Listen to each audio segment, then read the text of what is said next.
wearing orange right now because it's Thanksgiving, because it's fall, because it's another change of scenery around us. So colorful, so full of life, I can see it. But it seems to me that this color is like, a thing that will make you think. Yes, the color signifies life, and we know temporarily it will become sort of dying in your presence. It will fall into the ground. It will turn into soil.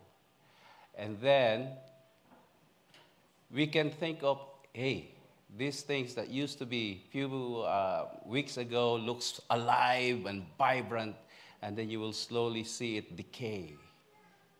And year it goes circling like this. One thing came to my mind. All these changes is a sign, it's a lesson of life we can see from God's set nature of who God is in our lives. One thing, one word, faithful. We are serving and we are following the God who is faithful. Can you say it? My God is faithful. My God is faithful. Amen? Amen. Say it with purpose. Say it from your heart, because that is true. No matter what situation we are in the world, no matter where we are right now in our personal lives, maybe we are blessed with many things, good things that we experience, or maybe we are in the middle of trying moments. We don't know what tomorrow brings, and it causes us worry and fear sometimes. But after all this pain and all these frustrations that we experience, don't ever lose into that fact that you and me is following and believing the God who is faithful in every circumstances. Amen? Amen? And every time we do things related to Him and to each other, it should be a reflection of how or who God is in our lives. He is a faithful God who never fails. Tapat ang Panginoon sa buhay na bawat isa sa atin sa lahat ng panahon. Amen? Amen? Amen. So, introduction lang yan at tayo ay tuloy na sa ating tunay na lesson. God is good? Amen. Now, we are still in our Upside Down Kingdom series. And we tend to make it, sort of contrasting what is the upside-down kingdom, the kingdom of God, in comparison to the mindset and concept of the world kingdom. In doing so, we will find, and if you notice all these lessons that we learned from the past, teaching us that, hey, I belong to a kingdom that go against the flow of this world. It will not be easy to swim against the current, but God did not promise us an easy journey following Him. One thing He promised is that all through this journey, He will never leave us nor forsake us now until the end of time, because God is faithful. And so, even though we are going against the flow and we cannot do it on our own, we can still be victorious because we are not doing it on our own capacity. We are not doing it in our own ideas. We're not doing it in our own strength. We are going through it using the strength and power that comes from the Lord only. Only then we can be assured of victory. To go against the flow, to live in an upside-down kingdom, we can live only using the strength and the providence of His presence, our King, none other than Jesus Christ, our Lord and Savior.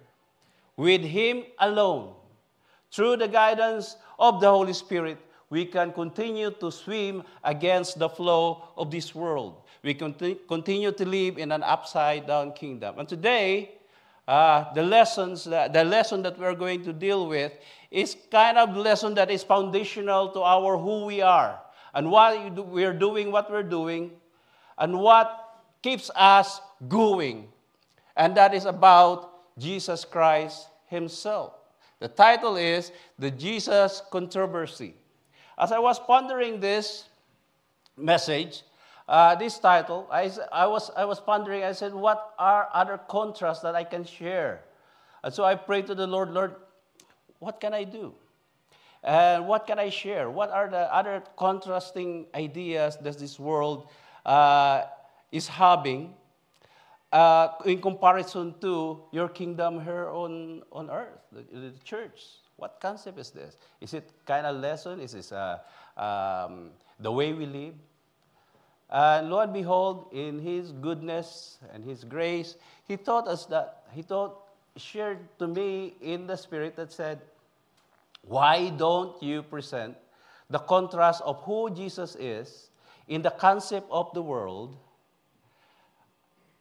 against the backdrop of who Jesus is in the eyes of the believers, the kingdom citizen? There is no other extraordinary contrast that you would see if you deal with this. That's what makes Jesus controversial. Controversial or controversy is a thing that, happens when people around us or all, including us, face a topic or face a situation that we start to argue.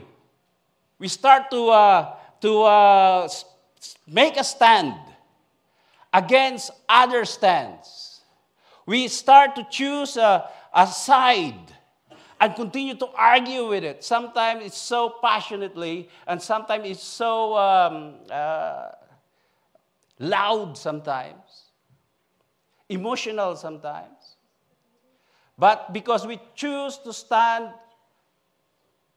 on a side, we choose to pick a side, and we are going to passionately depend onto it, the topic becomes controversial. It can be an event, it can be happenings, but it can be also a person. Our reference is John chapter 7, verse 25 to 53.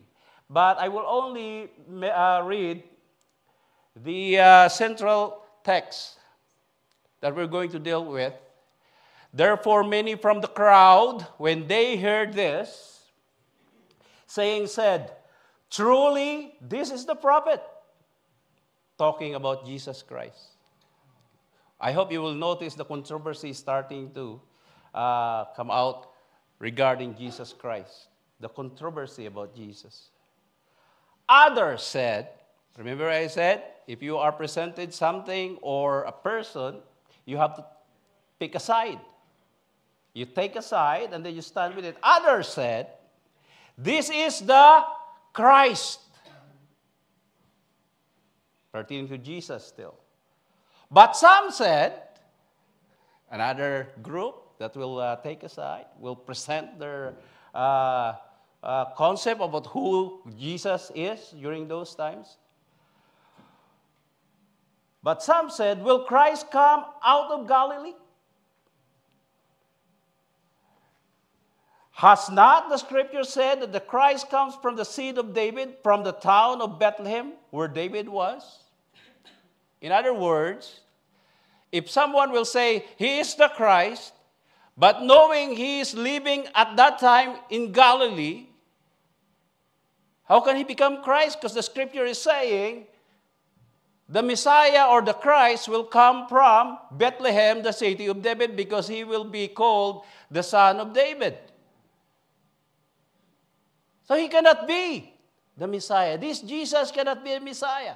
See the controversy again? So there was a division among people because of him. That's what controversy is all about. There is an ongoing division in the minds of the people involved. And the topic is this Jesus. Now, some of them wanted to take him, but no one laid hands on him. See? Other group will not only tend to be talking, they want to be physical. This controversial Jesus needs to be taken away. It's causing troubles. He must be doing something that, causing troubles in the community. And so, started the controversy of Jesus in that time. Objective: to develop a greater thirst to know Jesus our Lord. I hope and pray that after this service, you will go home thirsting of the knowledge of who Jesus is, then, now, to you, in comparison to other people who don't believe him. To desensitize believers to constantly assault against Jesus by the worldly kingdom. You process what the world think and say about Jesus.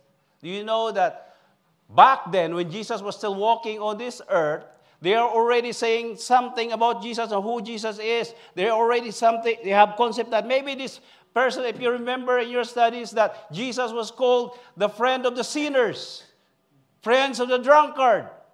Or maybe some people will say he is a charlatan, or he is demon-possessed, because he was able to do these extraordinary things in front of them.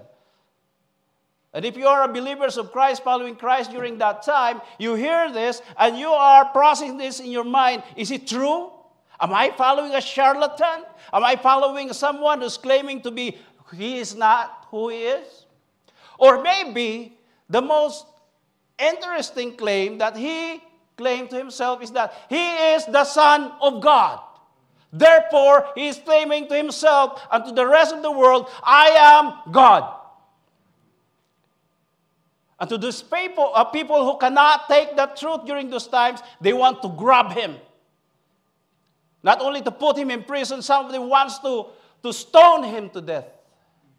That's how Jesus became controversial during those times. And lastly, to determine the core of our relationship, service, and worship in Christ Jesus. When we know who he is, when we accept the truth of who he is, it will affect our relationship with him, our service to him, and our worship to him. And so there's the question. You go and think and ponder upon yourself, is this worship I'm doing is based on my knowledge and my relationship to who Jesus is in my life right now?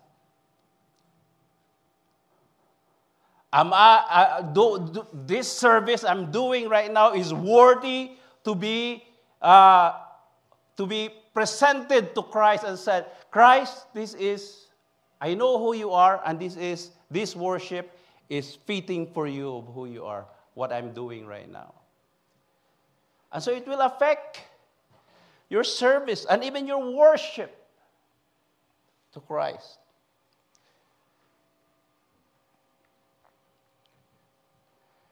Philippians 3 verse 8, it says, I consider everything lost because of surpassing worth of knowing Christ Jesus, my Lord, for whose sake I have lost all things. I consider them garbage that I may gain Christ. Who's saying that? Apostle Paul, right? There's another controversy about Christ. How come Paul, after all the achievements, after all the accolades, after all the status that he gained before he get to know Christ, was able to let go of everything, consider everything that the world will say, and consider an asset to himself.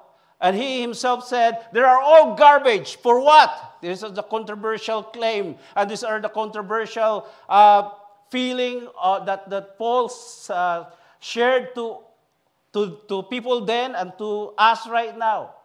All these accolades I gain, the status I have right now, and who I am as a person, or where I came from, something that the world can be proud of or pursue, I consider them garbage.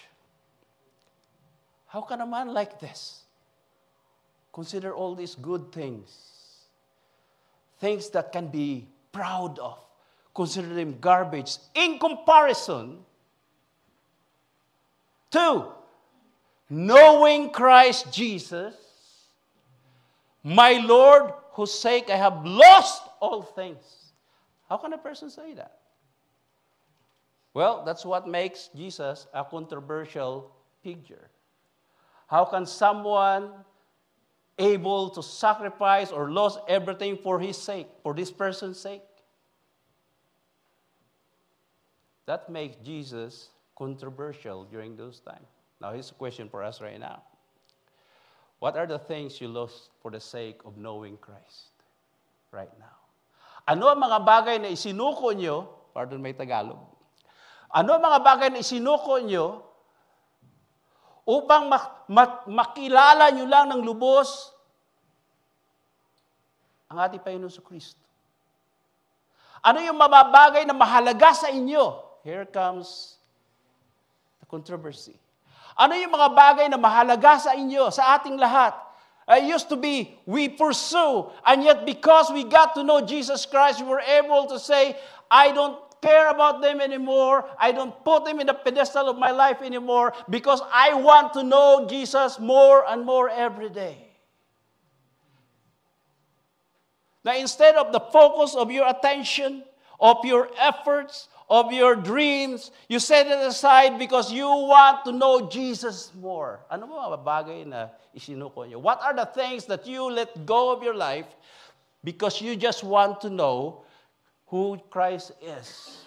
And you know these things that you hold dear before can be a hindrance to getting Jesus Christ more every day. And when you realize that, are you able to let go of it and be like Paul? And who is this Jesus? That you will be able to do things extraordinarily. Who is He in your life right now? Back in the old times, they can do that. They can see Jesus Christ. They were following Jesus Christ. They can see what Jesus Christ did and taught. But to us now, sa panahon natin ngayon, sino pa rin si Jesus? See, that's what makes Jesus controversial. Thoughts to ponder. Who is Jesus then and now according to the world? These are the things that we have to get to question ourselves so that we'll know where we are. Are we still thinking the way the world think about who Jesus is? Our action still reflects of what we believe of who Jesus is. Who is Jesus according to Him and the Scripture? Hey, what's the claim of Jesus about Himself? Sino ba siya according sa Kanya? And according to the Scripture. Because Jesus Christ will not claim something about Himself that is not based on the Scripture. What was written?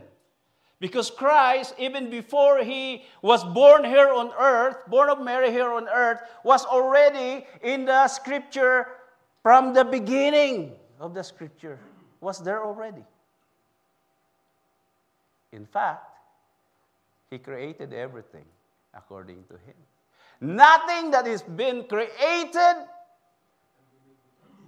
that has been made without Him and for Him and because of Him.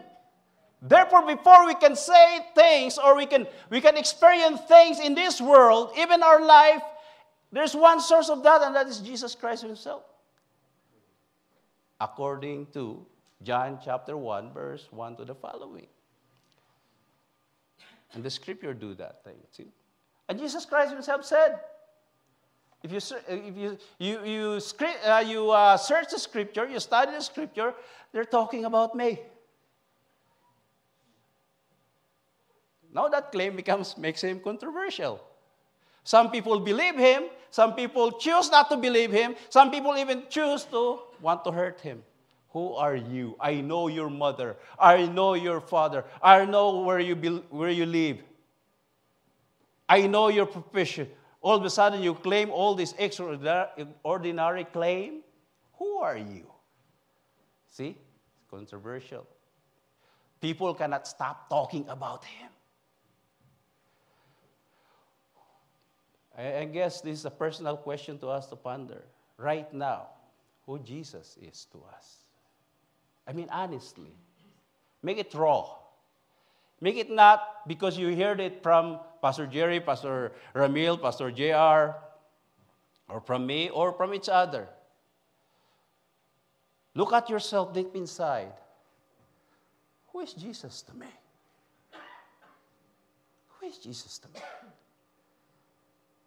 Why will I invest my time for him, for his sake, for his kingdom's sake? Who is he to me? Let not your heart be influenced for a moment for what you hear from us. But ask yourself, who is Jesus to me? And if you're honest to yourself, you will come out to an honest answer that will manifest to an honest action your action in relating to who Jesus is to your life.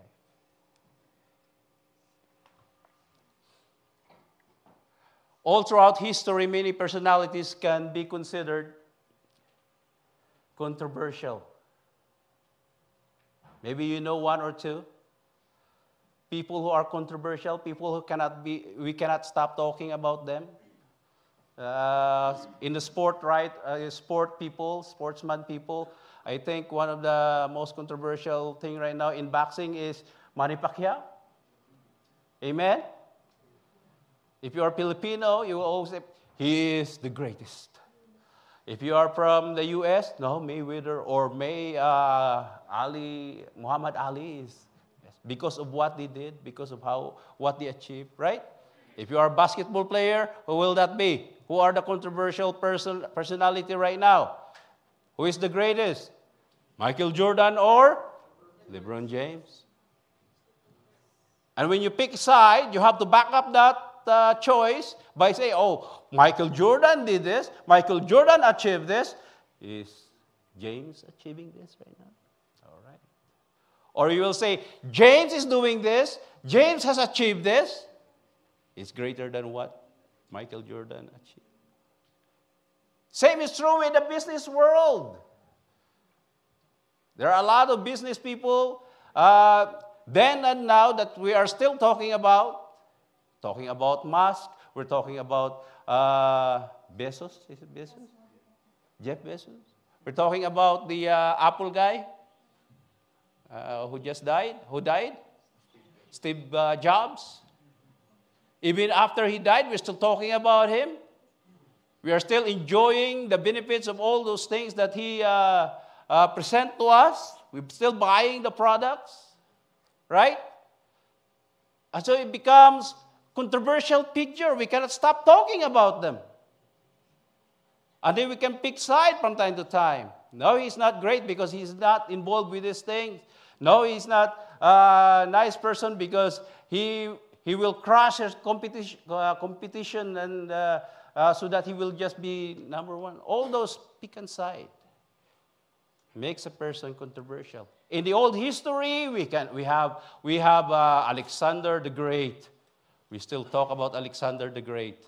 Oh, he is the young man who became a king and who ruled the world during his time. And then we still talk about Julius Caesar. How about Canada? Do we have a controversial figure in history in Canada?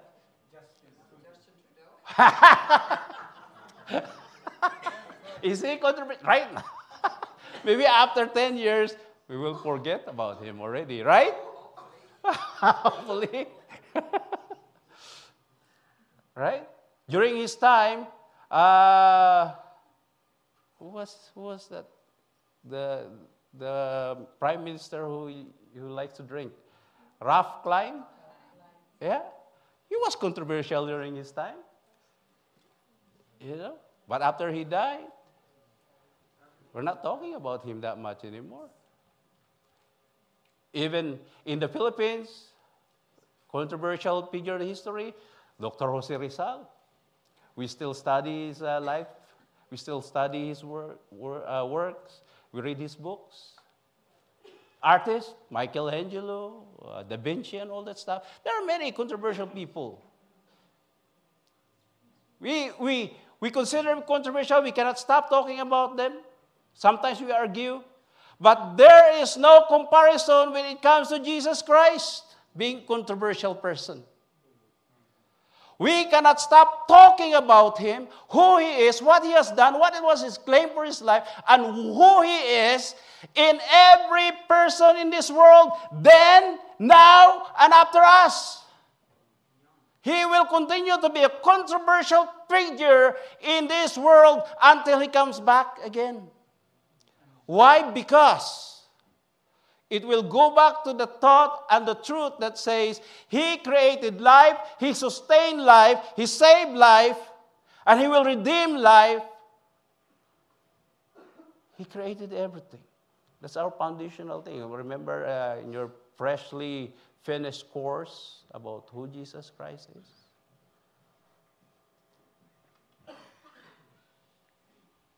All throughout history, many personalities can be considered controversial, but only Jesus Christ's controversy remains as significant then, now, and beyond, brothers and sisters in Christ. Because Christ, no matter who or what we compare to him, he will always be the greatest of all. Amen? Does he not deserve a clap offering for that? Hallelujah. Praise Jesus. Praise Jesus. We just sang a song. We're worshiping, we're praising, we're serving him because of who he is. We just sing it in the song because of who you are. And it will continue to be a controversial thing in the world because even right now, there are still people who are setting and picking aside of who Jesus is in the secular world, even in the religious world, even in Christianity, in Christendom. Christ is still a controversial figure. There are still debates. There are still arguments of who Jesus is among Christian community. Is he God? Is he a mere wise teacher? Tao lang ba siya? Even until now, Christ remains controversial.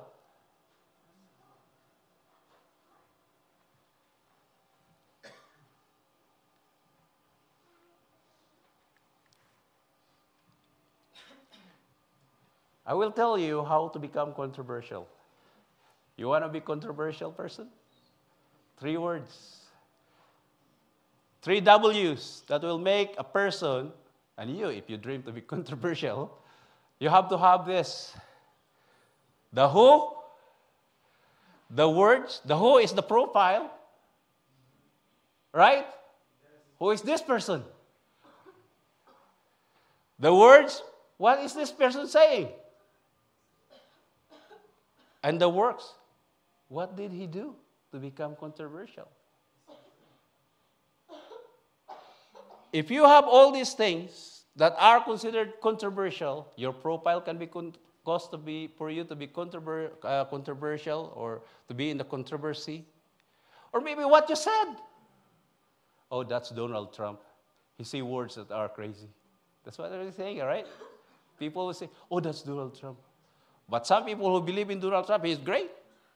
Right? There's controversy. That's why we're saying. Oh, that's Trudeau. He is like this. And some people believe in him will fight. Yeah, he did good. He's good prime minister. And some people, especially the people in the West, will say, hey, no, I will not say the word. That I will read in some of the vehicle in Alberta right now. I can see while driving, following something. What is this sign? Trudeau. I say Trudeau. I will not say it. But, you know, there's controversy. That's what makes you controversial. Your profile. Oh, he's son of the Prime Minister Pierre Trudeau. Oh, see, that's a profile, right? Like in the Philippines right now, he is the son of, this president is the son of the late strongman President Marcos. And then we'll pick a side. Oh, that dictator. And then we'll say, the best president of the Philippines. See the profile? And then the words, the message, and then the works. What does this person do? What are the things that this person did that are extraordinary? All right? All these things Christ did. The who, his profile, his words, the message, and the works he has done. And that is our focus tonight. And then we can conclude, yeah, Jesus still is a controversial person in the world. Pastor JR is talking again. He's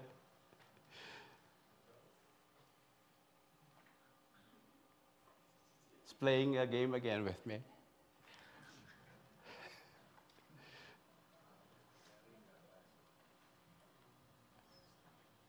Got stuck? Okay, so we'll talk about Jesus. He's the reason why we're here. Amen? Let's get to know him a little bit better. His profile that makes him controversial. Okay? His profile that makes him controversial. He was called the Son of Man. Know about it? You heard about it? Jesus Christ was called the Son of Man. That's one of his profile. That's what makes him controversial. Why is it controversial? Because this is not a description only. This is a title. If you are living in a Jewish world, Israelite world, in a scripture world, the Son of Man is a title. 66 times mentioned in Synoptic Gospel. The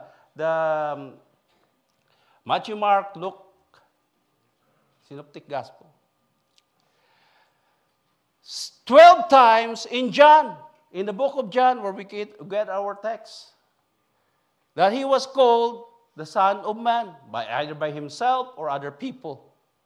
That title was given to him by the Scripture, by his claim about himself. And I said earlier, even in the Old Testament, there is already Christ.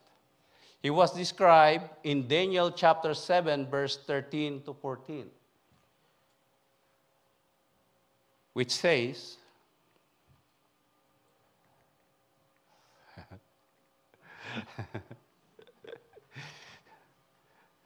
Pastor JR is setting me up. What's going on? I shouldn't look at the screen.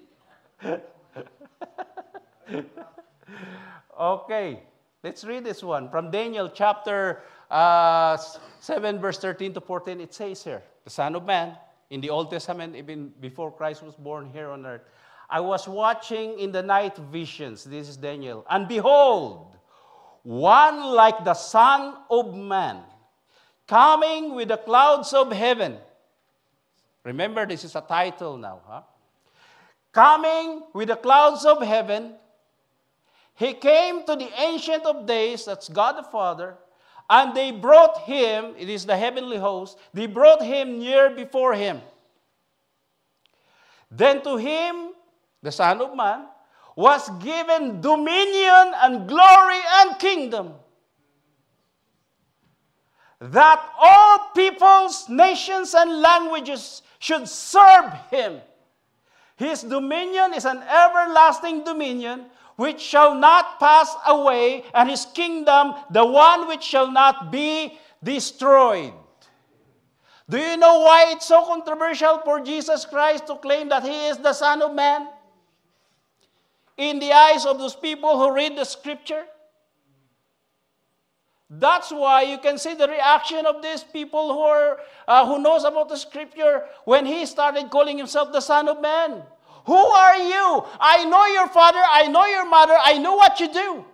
I know where you came from. And to their dismay and to their anger, they consider this claim a blasphemy. Just for this one, the profile of being the Son of Man. The other side of Jesus Christ claiming being the Son of Man is this. If you look deeper, it's actually a claim of humility. Jesus Christ knows who he is. Amen? He knows that he is God. He knows that he is the creator of everything. And to claim to himself that he is the Son of Man that he created, it's already an act of humility, cannot be compared to anything. It is like a computer designer who called himself a computer. It's like a potter who called himself a pot.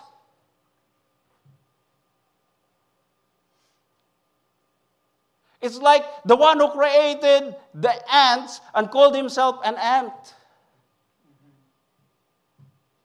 An extraordinary claim. But if you look at that side of the claim, he is claiming not in the glorious side of things, but being part of the human being that he loved, that he knows need him to be saved again. I think we sang it earlier too. He walked where I walk. What else, Pastor Emil? He stood where I stand. He felt what I feel. And why I consider this claim to be being in the humble side? Because of that part in there. He understands me. He can relate to me. Why? Because he can become tired. He can become thirsty. He can feel hunger. The Bible is saying all that we experience in this world, in this temporary world, he experienced.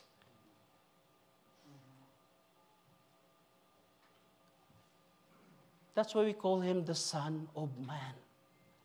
It's not to glorify himself, but to put into us the truth that he is, even though he is our creator, the greatest of all, he was able to put himself down into our level and beyond. Philippians chapter 2. Not only become a person, he become a slave. Lower than normal person during those times. To make us understand, make him understand us because he understands us, he created us. To make us understand this glorious God who became man. Upang maintindihan natin kung sino siya, ang Diyos na nagkatawang tao. Sometimes we turn it, we do it upside down idea. We think, oh, he became a man so that he would understand us. No. There was even a story about a man who wants to understand the ants, so to become an ant so that he can understand the ants. No, that's not the other way around. That's a controversial claim. God, in Christ Jesus, became man, not for him to understand what man is, because he is the one who created it, but for the man to understand the glorious God who created him.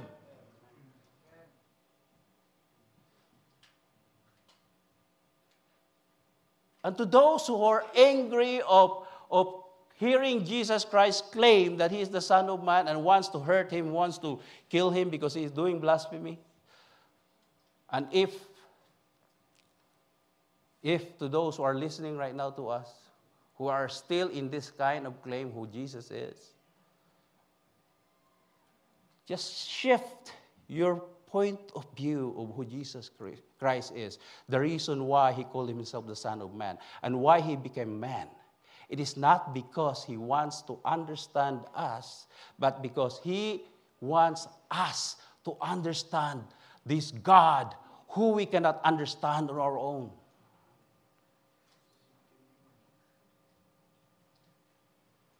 So instead of being mad at Jesus Christ, of this profile that was given to him, we should be grateful to him and follow him.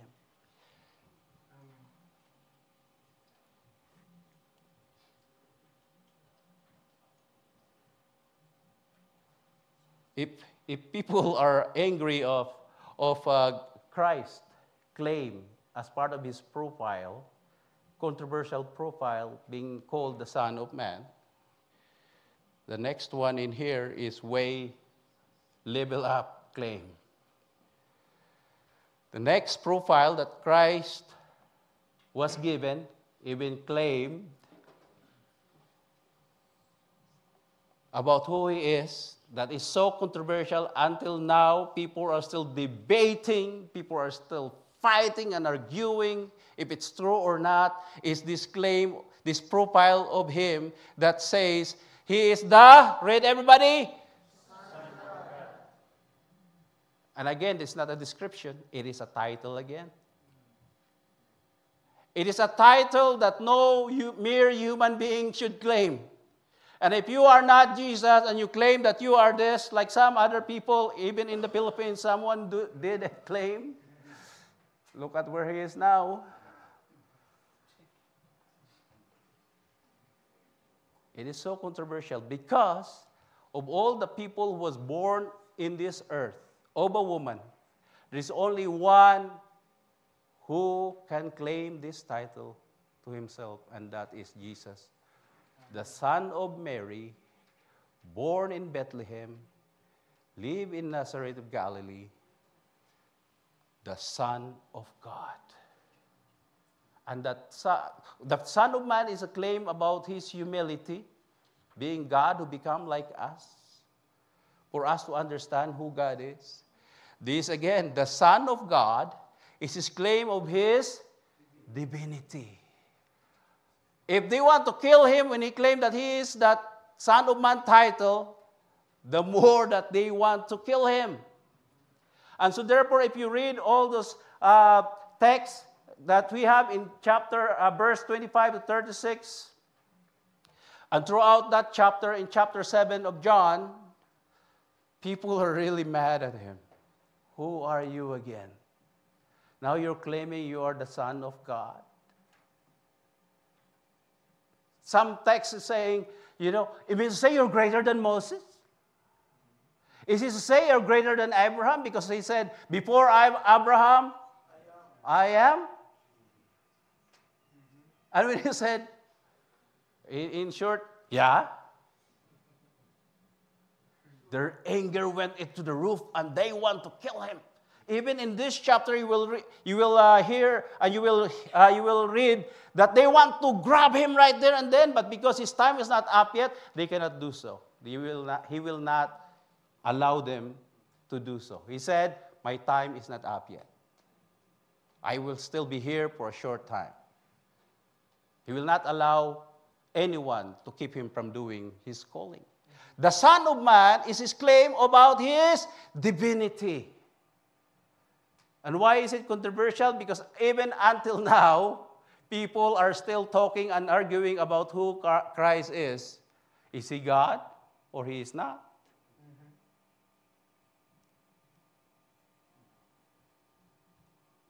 You're talking to our friend Islamists or Muslims. I have lots of friends, Muslims. They know that there was Jesus. They know who he is. He's a great teacher. He's a miracle worker. But when you start saying, the Bible is saying that Jesus himself claimed that he's God, then you would really see the change of behavior. You will, the face will change. The way they talk to you change. That's why he's so controversial. It still affects everything around that time, around him, when we're talking about his divinity. Luke chapter 1, verse 32. It says here, he will be great. He will be called the Son of the Highest. The Lord God will give him the throne of his father, David.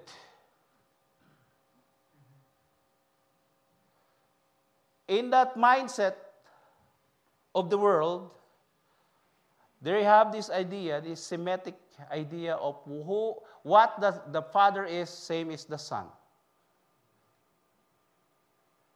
In Tagalog, kung sinabi ng tatay na ganito siya, ang anak, ganito din. They claim it. So when someone said, God is my Father, he is calling himself God as well. And to a very religious, fanatic Jew at that time, it means you are to die. Isn't that the reason why they nailed Jesus to the cross? Because he claimed that he is the Son of God. In short, he claimed that he is God. Lo and behold, they can see him. They know who he is. And even in this text, in John chapter 7, you will see at the beginning of the chapter in there, that even his brother, his own half-brothers, do not believe him. They even mock him. They even told him, go to that Feast of the Tabernacle where Jesus was teaching. Go over there and tell them who you are and show them what you can do. They're encouraging him to do in this place because his life will be in danger if he go in this place, listening to him and seeing what he's doing. And the scripture is saying in there that they're saying this because they don't believe in him. His own half-brother, his family. You see, that's why it's so controversial. Mark chapter 14, verse 61 to 62. It says here, but he kept silent and answered nothing. This is when the time when they were putting Jesus in on trial. And he said in here, if you could put that in there. Okay, I don't know what's this. Okay, Mark. But he kept silent and answered nothing. Again, the high priest asked him, saying to him, are you the Christ, the Son of the Blessed? Or in other terms, are you the Christ, the Son of God? They want to see Jesus, they want to hear Jesus claim this one because this is a ground for blasphemy, which is a ground to be, to have the death penalty. Jesus said, there is the controversial claim of Jesus. In spite of all these things that he experienced during these times, and all the threat, and all the pains and insult, he said what is most honest answered. I am. Face bleeding, skin falling from his body, pain, thirst, and hunger, and weakness he experienced. And so when they asked him during that time, the most extraordinary question, he has the choice of stopping it there and then to prove that what he's saying is true. He said even one time, I can call legions of angels to protect me. But he did not do it because he has a mission to accomplish for our benefits. He has to die for our benefits so that we can live. And so with brave beyond of this world, he said, I am. In the eyes of unbelieving person, in the ears of unbelieving person listening to this, the processing will be like this. Look at you, claiming you are the Son of God, claiming you are God, and here you are bleeding. And your life is in our hands. That's their boastful claim during that time. And here is the gracious Son of God. Know what his purpose said. Let it be according to my Father's will. And he offered himself to die on the cross. Because that is what Messiah has to do. That is his mission. And he said, I am. And even that I am title, only one person in the whole universe claimed that one. It is God. The only I am. Then let's go to the message.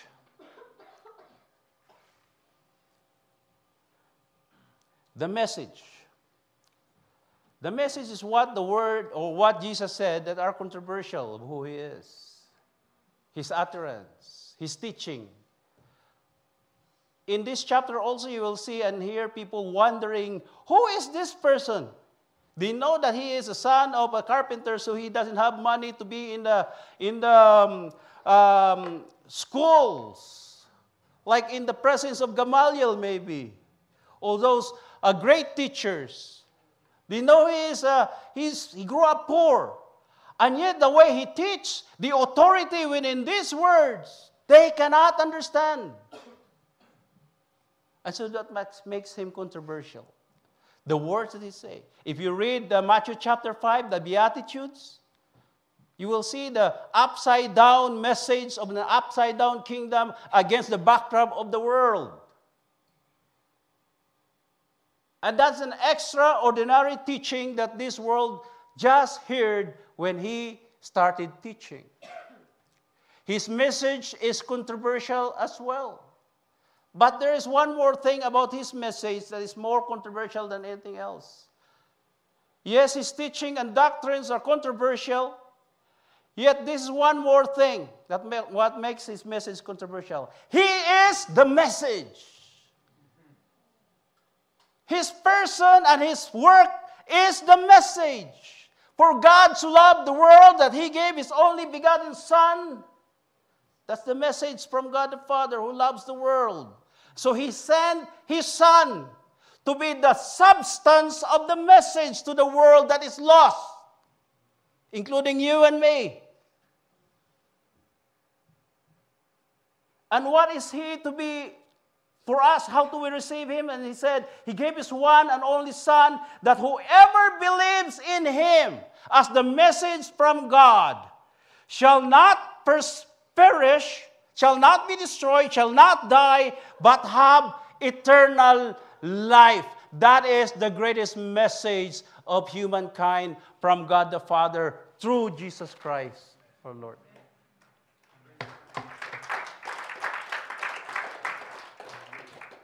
As Pastor James and I were sharing in the unit, in our sharing moments, you know, this is part of it. Part of it of who Jesus is. What he has done. And I think one of that also influenced what he shared to us today in the communion service. Who Jesus is. What he has done. Who he is. He is the message. And 1 John chapter 3 verse 16, this is one. By this we know love. Because he laid down his life for us.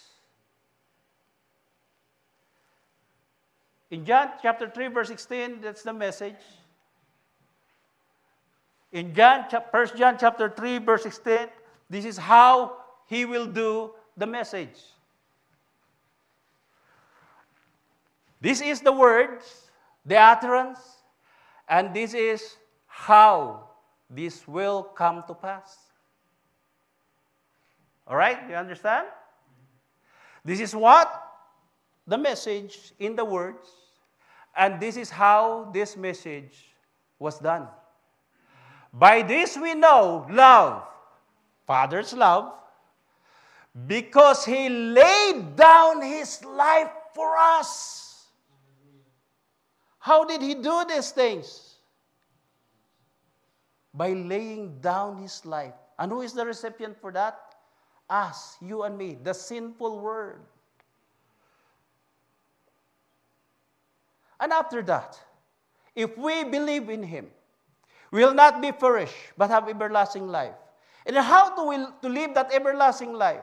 Who has everlasting life right now? Say amen. Amen. Amen. How do you live that everlasting life? If you have everlasting life right now, then what?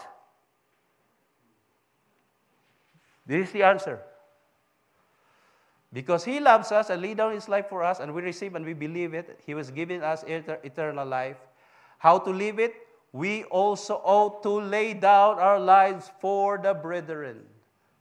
In other words, if He loves Him and we love Him also, if He loves us and we love Him also, how can we love Him? By loving our fellow men.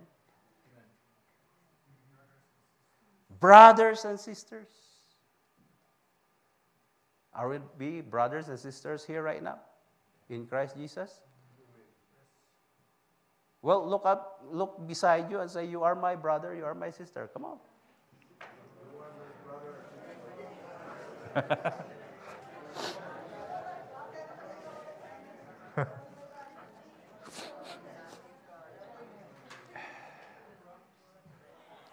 It's only possible because of Christ Jesus. The other message is this. Part of the controversial message.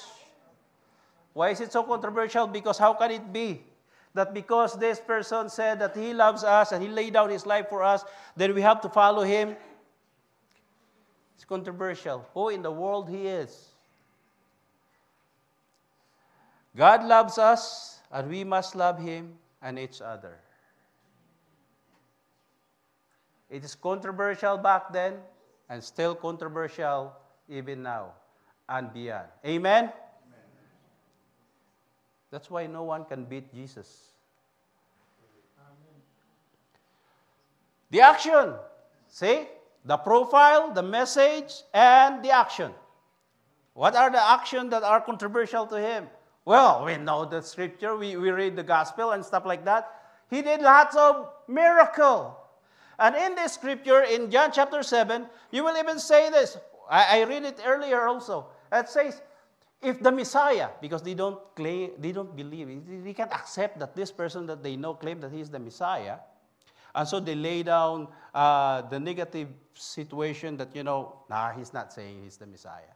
But one of the things that they lay down so that it's hard to believe that this is the Messiah, they said, when the Messiah comes, will this Messiah will do more of the things that this person in front of us did?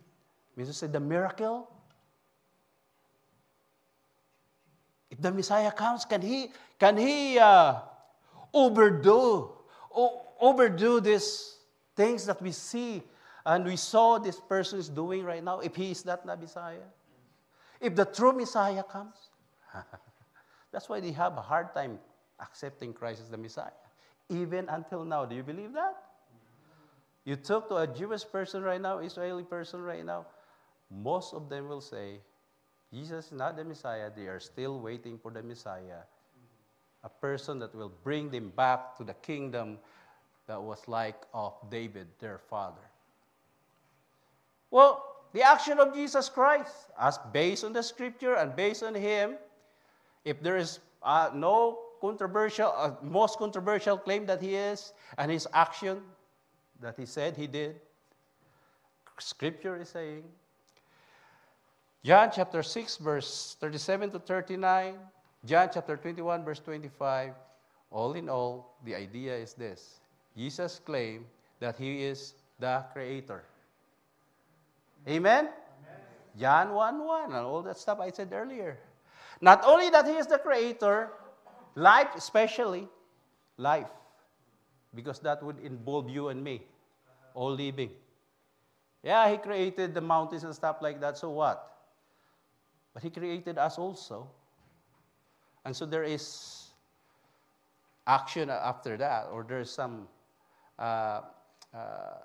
thing about that. He created us, so what now? He created us, but because when he created us, based on the Scripture and based on ourselves, we are not really that faithful to him, the Creator. He is a holy God, and we are sinful human beings. Amen? Amen? And because we are sinful, we are not deserving of a holy God, and therefore we are not deserving of life. Because of our sin, the Bible says we are cut off in the presence of the holy God. And if it's not resolved, then our eternity is doomed. The loving Father will not allow that and stay away from it and say, okay, you did it, so be it. Suffer the consequence. No, his loving nature is saying, I have to do something to save this creation that is so rebellious to me, and yet I love them. And this rebellion will lead them to death eternal. I don't want it to happen, so I have to do something because they cannot do it on themselves. He sent his only begotten Son to save us. Amen. And so he's not only the Creator, he's also our Savior too. And we read it how he did it. Laid down his life. Plus, he didn't only offer that salvation, he is also the sustainer of life. Even until now. We exist because of him. We breathe because of him. We live because of him. Now, if you are there in front of Jesus when he was teaching that, would you believe that? That this person that you eat with, this person you walk with, this person you saw sweating, all of a sudden will claim that I am the Creator, I am the Savior, I am the sustainer of life. It's out of this world claim. It'll be hard to believe. It's so controversial. This person deserved death. And even that death that was given to him was a means and ways for us to be able to experience the solution of the problem that we have and we don't know how to solve. That through his death, we will have life eternal and forever with him to those who believe. Amen? And did you believe that message? Say amen. Because if you don't believe that message, you don't have the reason to look forward for the future. Because that future, according to the Bible, and that's what we believe, is forever, eternal separation from the source of life, the Creator of life, and the Savior of life, and the Sustainer of life for eternity. Thanks be to God. Because of Christ Jesus, we can enjoy him forever. See? All these things that he did, we read it earlier with Brother James as well. All that the Father gives me will come to me, and that is the people who come to believe him. And the one who comes to me, I will be by no means cast out. If you come to Jesus Christ, being a Savior, he will never turn his back on you. He will save you, as promised. For I have come down from heaven. This is the Messiah. This is the Christ's purpose for coming here. I come down from heaven not to do my own will, not to do the things I like to do, but the will of Him who sent me, that loving Father in heaven. And this is the will of the Father who sent me, that all He has given to me, I should lose nothing, but should raise it up at the last day. Only Christ can say that. Isn't it a controversial claim?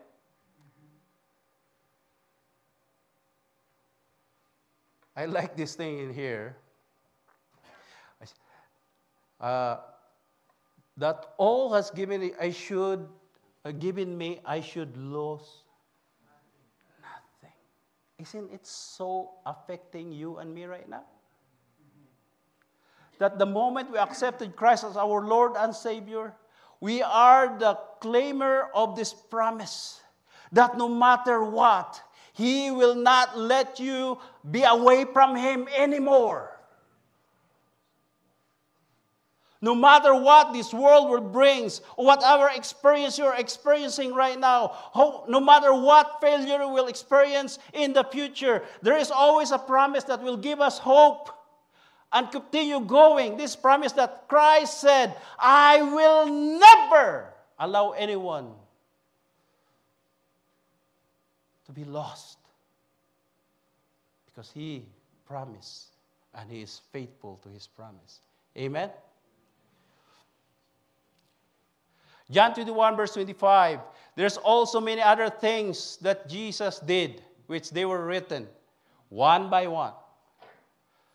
I suppose, this the writer is saying, there are so many things, in other words, there are so many things Christ did while He was here on earth. And if you write them one by one, he said, I suppose, make a funny side of the writer John. He said, if I will write everything that Christ did, that I know, that He did, He say, that even the world itself could not contain the books that would be written of the things that He did.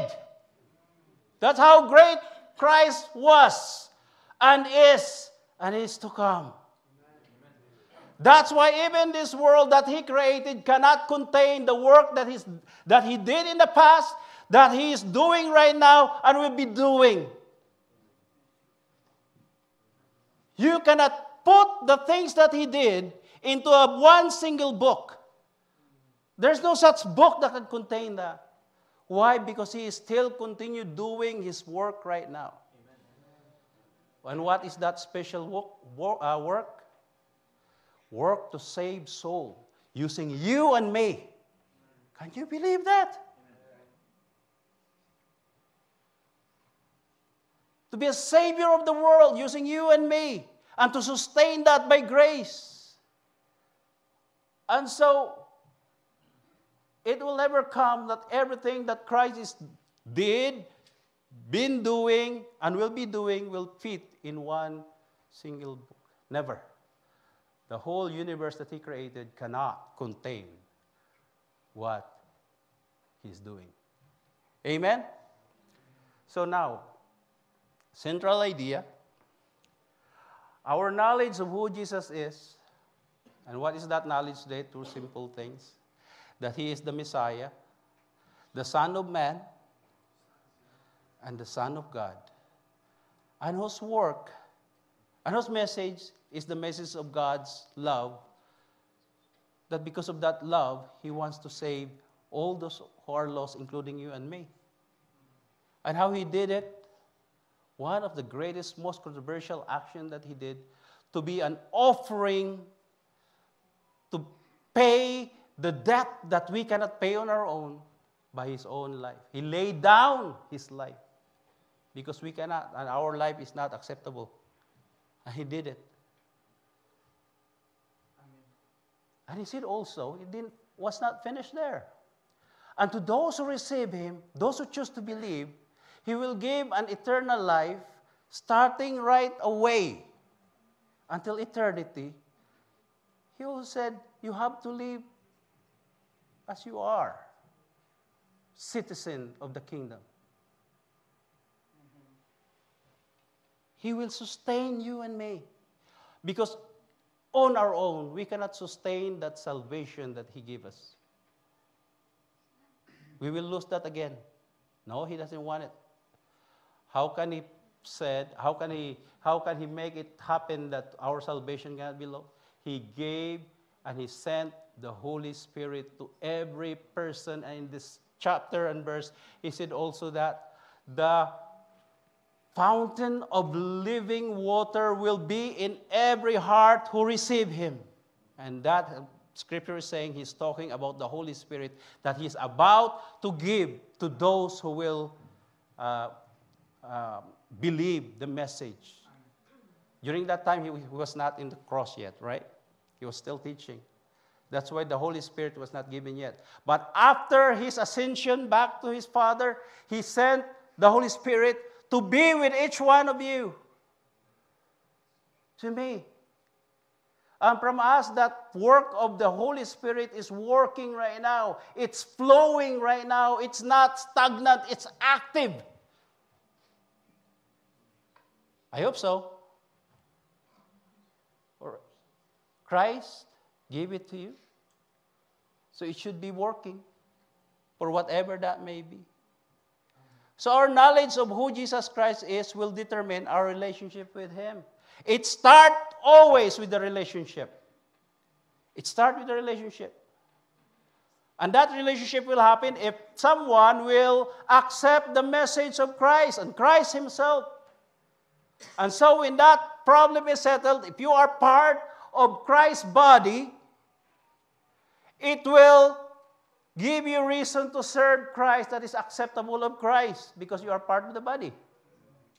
So if you know that you didn't accept Christ as Lord and Savior according to the Scripture yet, no matter how good you are, no matter how faithful you are attending the church, Christ Corridor Punoka or whatever church you're going to, if you know that you don't have relationship with Christ yet, you are just wasting your time, people.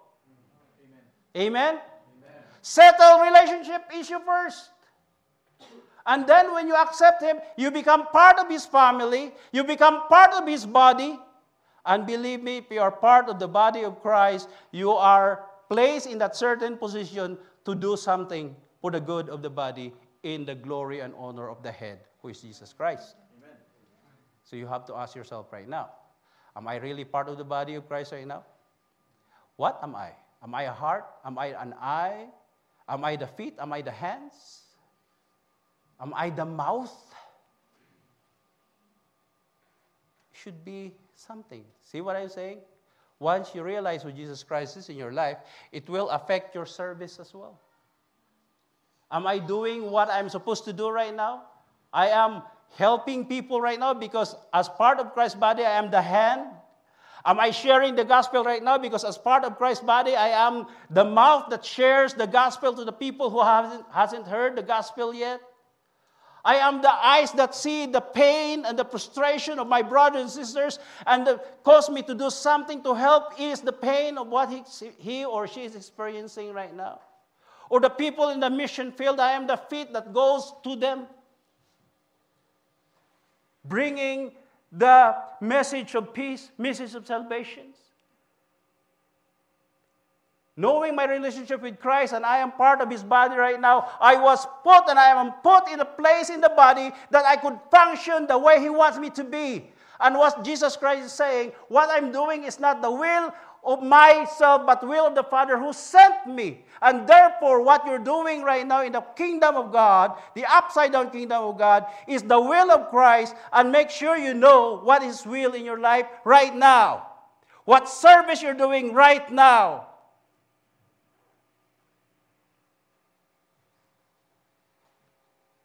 Thank you, media ministry, for what you're doing right now. Makes us enhance the message of being shared in here. Thank you for the effort that you're doing.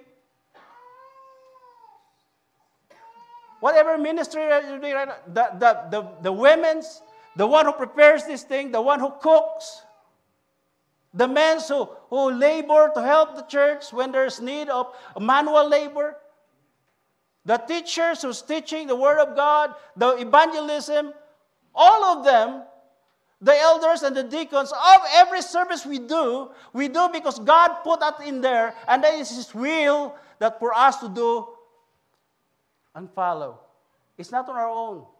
Here I'm teaching here because I like teaching. I'm teaching here because I feel that I'm sent by God to be a teacher, part of the teaching ministry. That's it.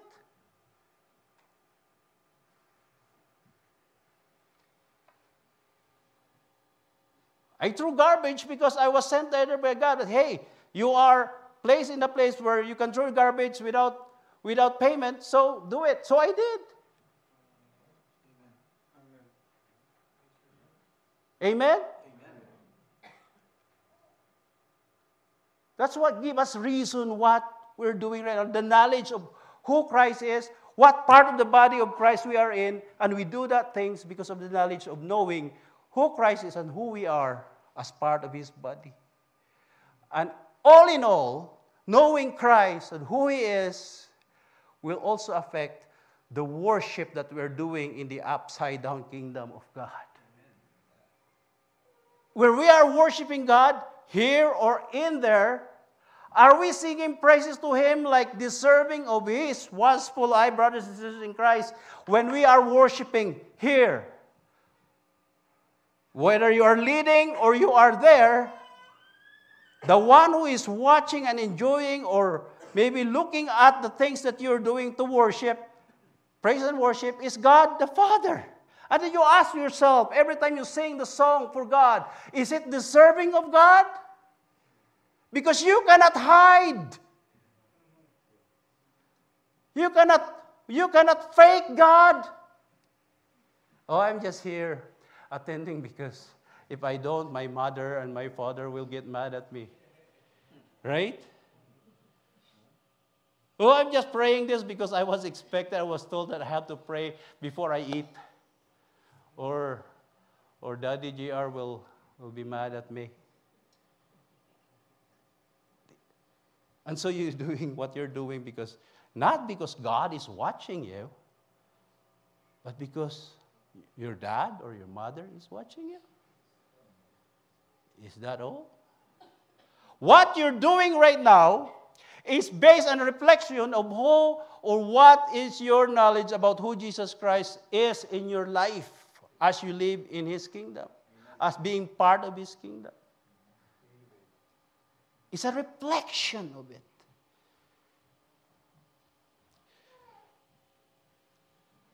Applications. After all arguments and debates about Jesus, and it will continue going, the debates and stuff like that. Don't get yourself involved with it. After all arguments and debates about Jesus, only those who believe and accepted Him will be able to know Him more. Do you know Jesus Christ at all right now? Of who He is really? No one can claim that, hey, I know who Jesus is. There's nothing more hidden about Him that I don't know. Nah. That's a blatant lie. No one can know who Jesus Christ is right now based on what you only read. He will let you know more about Himself the more you walk with Him. That's why it's so exciting to walk with Jesus. Amen. That's what happened to the disciples. They know Him first as the person who called them to be a fishers of men, but as they walk with Him, they know that He is the healer, He is the Messiah. He is who He is. But like I said, only those who believe and accepted Him will be able to know Him more. Amen. Knowing and believing and accepting. A lot of people know Jesus at those times, but they did not really believe. A lot of them believe, but they did not really end up accepting Him. You know Nicodemus? You keep reading this chapter the very end of it, Nicodemus again came. And the scripture is saying, he is the one who came to Jesus in the middle of the night to ask about something about Jesus, about salvation, about life. And Jesus taught him. The John 3:16 that we read, he told it to Nicodemus.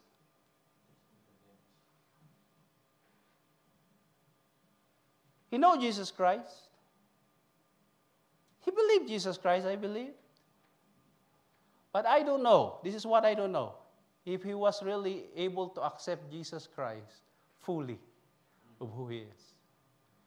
But his action in there, at that last page of that chapter, says there, you cannot really, talking about Jesus, you cannot really judge him by, without the right process of the law, kind of.